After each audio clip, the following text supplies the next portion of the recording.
Muita gente investe em casas, apartamentos e salas para alugar. Dados do IBGE apontam que mais de 10 milhões e meio de imóveis no Brasil são usados para locação. Mas o que ajuda a complementar a renda dos proprietários também pode gerar problemas. Quais são as principais divergências entre locadores e locatários e como elas podem ser resolvidas? É o que você vai ver no programa Artigo 5º, que começa agora.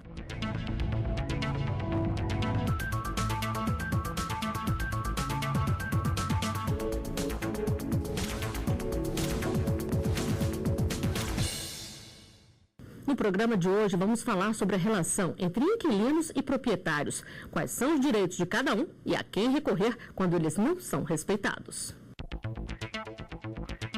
A nossa Constituição garante o direito de propriedade. Para falar sobre a relação de inquilinato, eu converso com Marcelo Lobo Nóbrega, especialista em direito imobiliário, e com Petros Mendonça, conselheiro federal do sistema COFES-Cresce, que reúne os corretores de imóveis.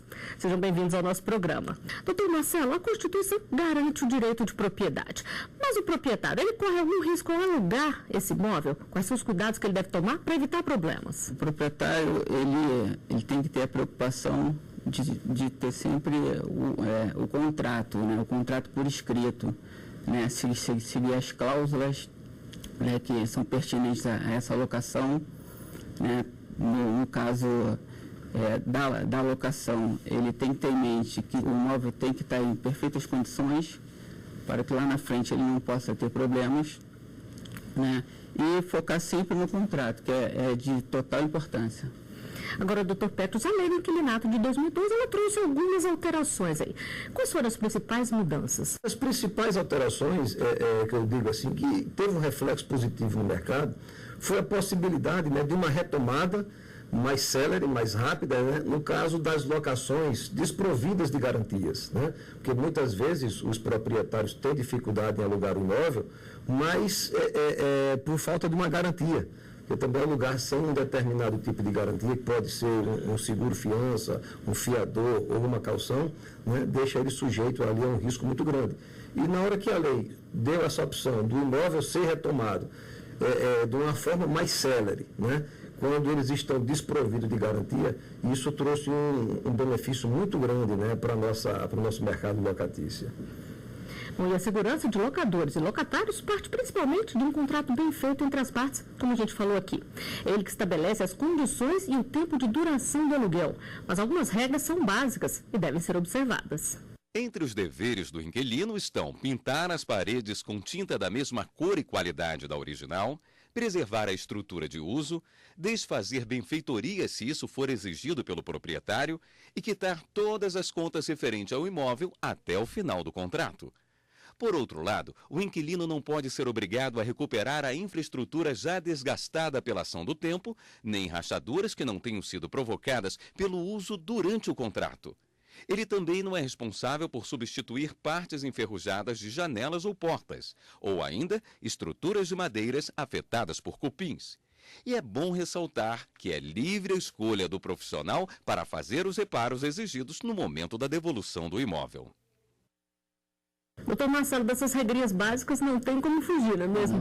Mas mesmo assim acontece muito problema na hora da devolução. Quais são os principais aí? Olha, geralmente os problemas que ocorrem com bastante frequência é falta de pintura do imóvel, tá? Portas quebradas, janela, vidros trincados, a falta de limpeza do imóvel, né? Porque isso é importante. Você tem que estar entregando o imóvel limpo, higienizado, né, conforme você pegou. Sem deixar parte do que você não quer levar, né? Isso, deixa direitinho lá, sem deixar, né, as partes. E por isso é importante o laudo de vistoria, né, para que a gente possa estar focando nisso, né, para que não tenha problema para o proprietário. Doutor Petros, o doutor Marcelo falou que da importância da vistoria. Essa vistoria deve ser sempre documentada? Fazer fotos, por exemplo, ajuda? Ajuda. A vistoria, ela é uma forma, né, é um instrumento, posso falar assim, porque tem um formulário específico para isso, e ela deve ser realizada durante a locação, né, antes e após, né, o seu término, tá?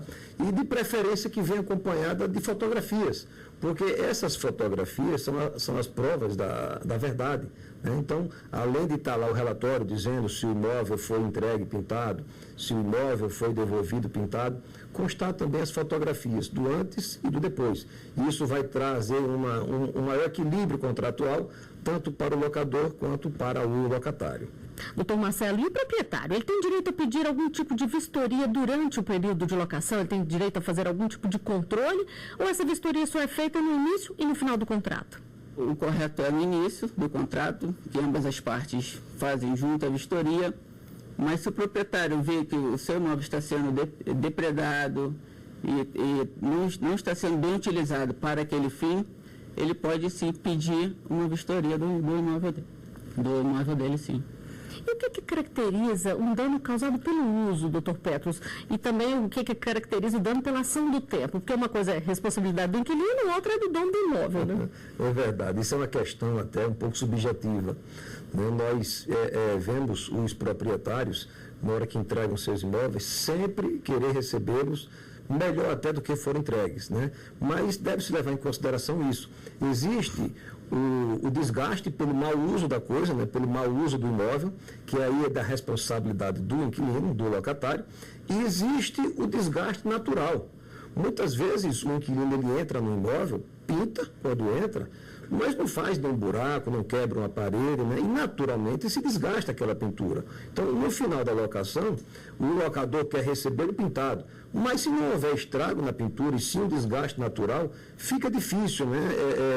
Obrigar o inquilino que pinte. Inclusive, isso já tem sido decisões, muitas vezes aí, a favor do próprio inquilino. Porque não houve aí a quebra do contrato, não houve aí o desgaste proporcionado, né, pelo inquilino. E todo mundo quer deixar o local onde mora ou trabalha adaptado ao seu gosto e às suas necessidades.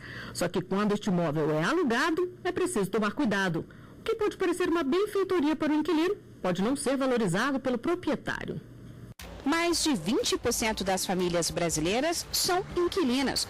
E apesar de saber que a moradia tem prazo definido em contrato, muitos acabam arrumando aqui, dando um jeitinho ali. Mas é preciso tomar cuidado com as benfeitorias feitas em imóveis alugados. Em Goiás, a Justiça negou a 2 inquilinos o direito de ressarcimento por uma obra feita em um local alugado. Eles construíram um galpão no valor de R$50 mil e quando a dona pediu o imóvel de volta, eles entraram na Justiça para reaver o valor investido. Só que o contrato não previa esse tipo de acordo. A decisão teve como base a chamada Lei do Inquilinato. A norma assegura ao locatário o direito de receber o valor pago pelas mudanças, mas também admite a não devolução, caso essa cláusula esteja prevista em contrato. Havia, na verdade, uma previsão expressa de que não haveria indenização, caso fosse feita qualquer modificação no imóvel. E os locatários eles não observaram essa disposição contratual. Esse dono de uma imobiliária em Brasília também alerta. Antes de fazer qualquer alteração, o locatário deve entrar em contato com o proprietário. Qualquer benfeitoria que ele queira realizar no imóvel, seja ela útil ou seja uma benfeitoria necessária, ou até mesmo uma benfeitoria voluptuária, ou seja, aquela que ele quer realizar pelo seu prazer, ele tem que solicitar formalmente à imobiliária ou ao proprietário e ele autoriza ou não. Doutor Petros, no caso apresentado na reportagem, a gente viu que eles não foram ressarcidos pela obra. Mas eles poderiam também ser obrigados a destruir o que eles fizeram? Veja, primeiro deixa eu falar um pouco das benfeitorias, né? As benfeitorias, elas podem ser úteis, necessárias ou voluptuárias, né? As voluptuárias são de mero embelezamento, geralmente de responsabilidade, de obrigação do inquilino mesmo. Existem as necessárias e as úteis, né, que muitas vezes precisam ser executadas até para que o imóvel possa ser habitado, né? Agora, em relação à retirada ou à indenização das benfeitorias, precisa constar no contrato essa possibilidade. O inquilino que aluga um imóvel e já sabe que ele não vai ter direito a reter essas benfeitorias no final do contrato, ou seja, a receber uma indenização ou até a retirá-las, a removê-las, se isso for possível, né? Ele já sabe que no final ele vai ter que deixá-las lá, porque isso às vezes faz parte até do pacto locatício, né? Uma redução no valor do aluguel, às vezes o locador está pagando o imposto, tá? Enfim, faz parte de uma negociação. Então, o que foi estipulado no início do contrato deve ser pactuado até o seu fim. Agora, doutor Marcelo, toda obra tem que ser comunicada, como a gente viu aí na reportagem. Mas isso inclui também uma mudança simples, como a cor de uma parede, por exemplo? Tem que avisar? Não, cor de parede não. Você pode estar pintando a casa, vamos dar um exemplo, a casa, você pegou ela toda branca. E você não quer que ela permaneça branca, você vai pintar a casa da sua cor, né, do seu gosto, só que ao final, ao entregar as chaves, você tem que voltar à cor anterior, que era a cor branca. Então, sem problema, não precisa de autorização. Só deixar do jeitinho que encontrou? Só deixar do jeitinho que encontrou. E no caso das obras, quando você pede uma autorização para o proprietário para fazer uma obra, é bom que isso seja feita por escrito para não ter nenhum problema? Toda e qualquer estipulação entre as partes, obrigatoriamente, para que não tenha problema nenhum lá na frente, que seja por escrito. O proprietário autorizou, está no contrato, sem problema. Isso geralmente, doutor Petros, é feito diretamente com o proprietário, quando o imóvel é alugado por uma imobiliária, se pede autorização via imobiliária?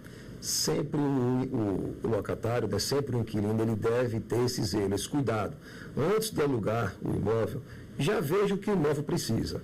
Se essas necessidades foram vistas após a locação, ele deve ter o cuidado de pedir por escrito. Por quê? Para evitar aí um mal entendido, o proprietário dizer que não autorizou, né, e querer até rescindir o contrato. E na hora que se pede por escrito, já existe ali uma concordância. E essa resposta também deve vir por escrito, para que exista aí uma maior tranquilidade durante a locação.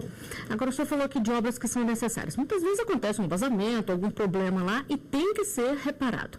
Aí o inquilino, ele pode fazer essa reparação e cobrar depois do proprietário, ou o bom é que ele sempre avise antes? Se existe um vazamento que vai impedir que o inquilino use normalmente a coisa, ele pode aí fazer esse conserto, né? Notifica o locador para que ele possa aí olhar querendo, né?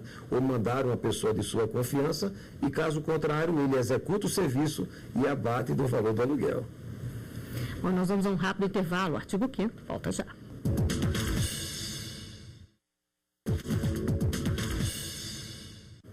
Estamos de volta com o artigo 5º e o tema hoje é a relação entre inquilinos e proprietários de imóveis. Aqui no estúdio eu recebo Petros Mendonça, conselheiro federal do sistema COFES-Cresce, e Marcelo Lobo Nóbrega, especialista em direito imobiliário. E a lei da oferta e da procura ajuda a regular o mercado. No caso de imóveis para alugar, tem provocado uma queda nos preços. Um levantamento feito entre 9 cidades brasileiras mostra que no ano passado o valor médio do aluguel caiu quase 3%. Então a dica é negociar. Mas e quem já assinou um contrato e não está conseguindo pagar por ele? O que fazer? Vamos ver a dúvida de um telespectador.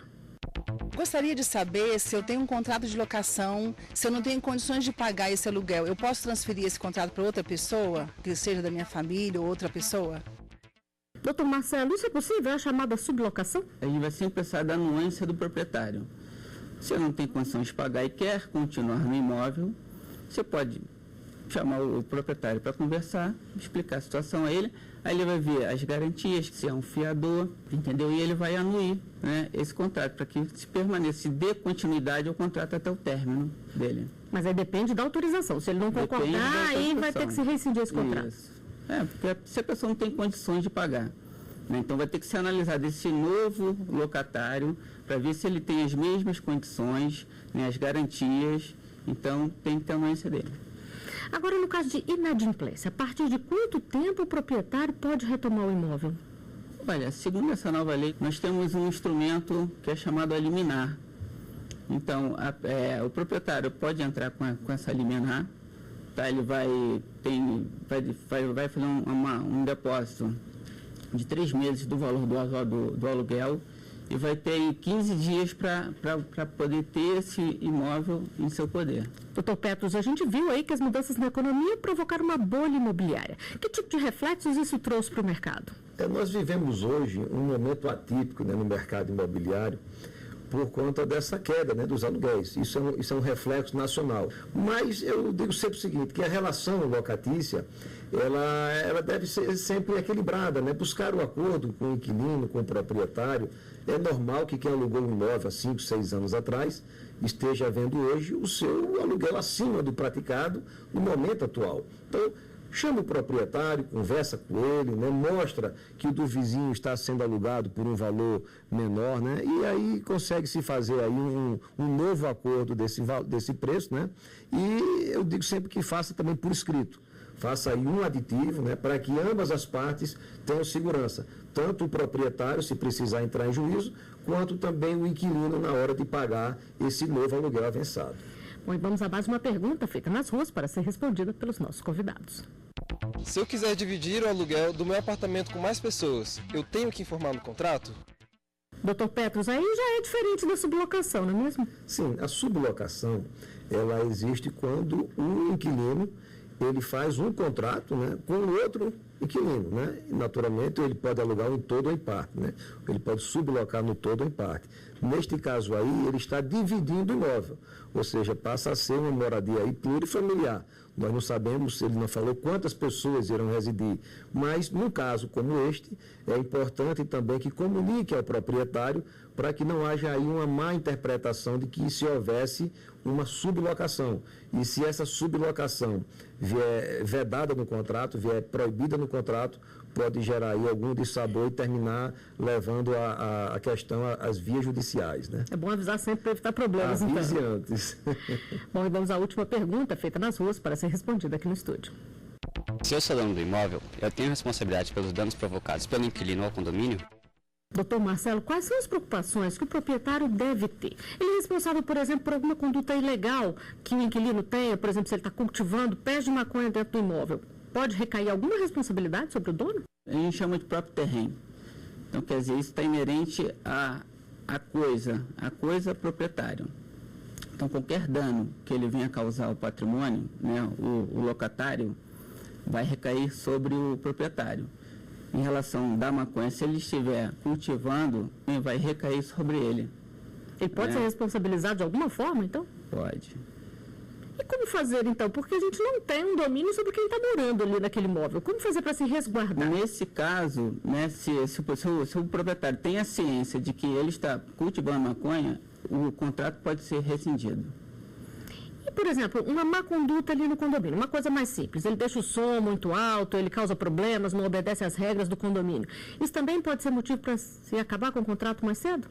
Isso pode rescindir o contrato, sim. Se ele continuar sendo reincidente e o síndico ele pedir para que se abaixe o som e ele continuar nessa prática, pode sim ser rescindido o contrato. Por isso que tem que ser tudo muito bem feito, né? Com certeza. Mas será que as pessoas têm muitos problemas com o aluguel? Vamos conferir as opiniões. Depende da relação que você tem com o dono do imóvel, né? E como esse dono do imóvel te trata, se ele te deixa livre para fazer o que você quiser, se ele confia em você. Se o inquilino e o dono da casa, eles acordam isso desde o começo, o que o inquilino pode fazer ou não, é bem tranquilo. É complicado, mas dependendo de quem é o inquilino, de quem é o dono, se for tudo certo, ter um contrato que seja claro as questões, é muito bom, mas não substitui a sua casa própria, que você pode fazer qualquer tipo de reforma, você pode pintar do jeito que você quer e decorar do jeito que você quer, sem aborrecimento do dono do local, vamos dizer assim. Doutor Marcelo, é sempre bom deixar as regras claras desde o início para evitar problemas, né? O que está escrito é o que vale, não é mesmo? Sempre, com certeza. Vamos ter a consciência de que o contrato é hiper importante, super importante. Nós temos que ter o contrato tudo escrito, registrado, para que não haja nenhum problema. Se você quer fazer uma obra, no contrato. Se você quer fazer qualquer mudança, tem que estar escrito, tem que ter anuência de ambas as partes. Então, o contrato, ele vai o quê? Vai ajudar o proprietário e o locatário. Agora, o senhor falou uma coisa interessante aí, deixar tudo registrado. Mas isso tem que ser registrado também em cartório? É bom que se reconheça a firma das assinaturas, por exemplo, ou basta que o contrato seja feito e se assine ali na presença de testemunho? Não, o ideal é que você vá ao cartório e registre direitinho o contrato, para que não haja problema. Doutor Petros, esse contrato normalmente ele tem um prazo pré-determinado, vale da negociação entre as partes? Como é que funciona hoje em dia? As locações, elas vêm, né, com prazo determinado, tá? Eu sempre digo o seguinte, dependendo da locação, nós temos que respeitar cada tipo de locação, né, o prazo que está estipulado na lei do inquilinato. Se a locação for por temporada, é de 1 a 90 dias. Muitas vezes as pessoas querem camuflar uma locação anual, fazendo vários contratos por temporada, né? Isso aí é uma coisa mal vista, isso é tido como uma fraude, né, na locação, e sempre vai cair contra o locador. Então, vai fazer uma locação por temporada de 1 a 90 dias. Se for uma locação comercial, o mínimo são 12 meses, não tem o máximo, tá?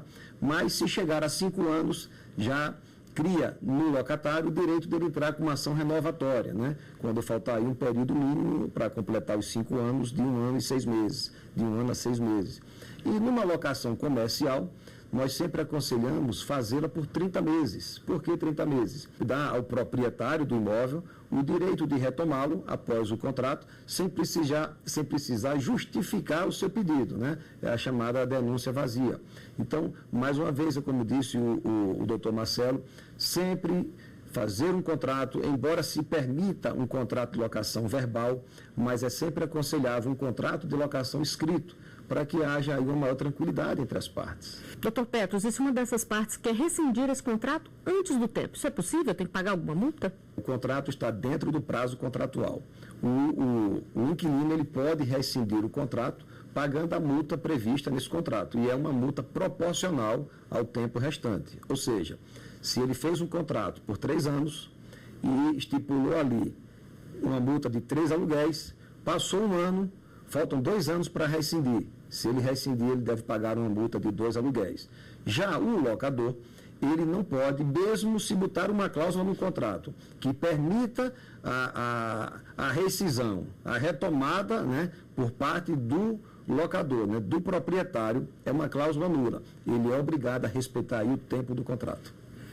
Doutor Marcelo, e no caso do contrato que já acabou, se não houver nada por escrito, fica subentendido que ele está sendo renovado, se ninguém avisar que quer retomar o imóvel, que quer entregar o imóvel, ou tem que ser por escrito de novo, tem que ser feito um novo contrato? No caso, um contrato de 30 meses, né, ao término, não precisa ser comunicado ao locatário, tá?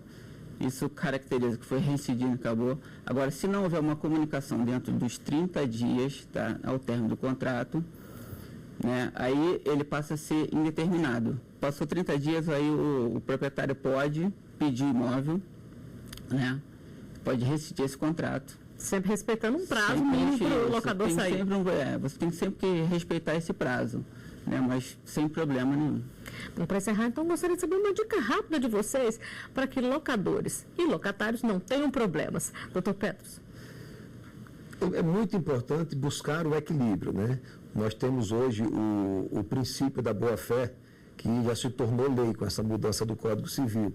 Então, ambas as partes, na hora que forem contratar, procure um profissional, procure um corretor de imóveis, procure uma imobiliária especializada, né, nesse tipo de contratos, para que ela possa dar uma assessoria e ambas as partes terem suas vantagens e seus direitos, né, assegurados no próprio contrato. E para o senhor, doutor Marcelo? Bom, eu continuo batendo na mesma tecla que a principal importância para que se haja essa proteção entre ambas as partes é formalizar esse contrato, estatuto específico, bonitinho ali, cláusula por cláusula, para não haver dúvidas futuras, né, ou dentro da vigência do contrato, para que ambas as partes não venham ter problemas futuros. Contrato verbal nem pensar, né? Não, o ideal é que seja por escrito. Bom, o artigo 5º fica por aqui. Doutor Marcelo, doutor Petros, eu agradeço muito a presença de vocês aqui conosco e eu agradeço também pela sua companhia. Se quiser rever este e outros programas, é só acessar o site tvjustiça.jus.br. E se quiser sugerir um tema, é só enviar para o e-mail artigo5@stf.jus.br. Até a próxima semana.